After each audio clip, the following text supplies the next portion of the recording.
నేను 27 ఏళ్ళు ఉన్నప్పుడు రాజకీయాలలోకి వచ్చిన. ఆనాడు తెలంగాణ ఉద్యమం జరుగుతుండే. ఇవాళ నా వయసు 47 సంవత్సరాలు.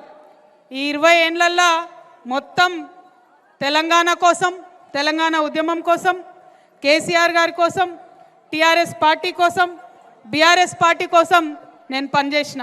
మీ అందరికీ తెలిసిందే. నేను మీ కోడలుగా, మీ బిడ్డగా ఎన్ని కష్ట నష్టాలు వచ్చినా ఓపికగా ఉన్నా, ఎదురు చూసిన. ఇవాళ మరి అదే బీఆర్ఎస్ పార్టీ నుండి నన్ను బయటకు పంపించేయడం జరిగింది. ఎక్కడ కూడా నేను ముందడుగేసి పార్టీ వ్యతిరేకంగా ఏం చేయలే. ఇవాళ నిజామాబాద్లో ఉన్న బీఆర్ఎస్ పార్టీ కార్యకర్తలందరికీ కూడా నేను రిక్వెస్ట్ చేస్తూ ఉన్నా, ఒక్కసారి గుండె మీద చేసుకొని ఆలోచన చేయండి. నిజామాబాద్లో నా ఓటమి ఒక కుట్రనా కాదా మీరు ఆలోచన చేయండి. నా ఓటమి జరిగినప్పుడు ఇప్పటికి 5 ఏళ్ళు అవుతుంది. ఒక్క మాటనన్నా నేను బయట మాట్లాడినా లేదా మీరు ఆలోచన చేయండి.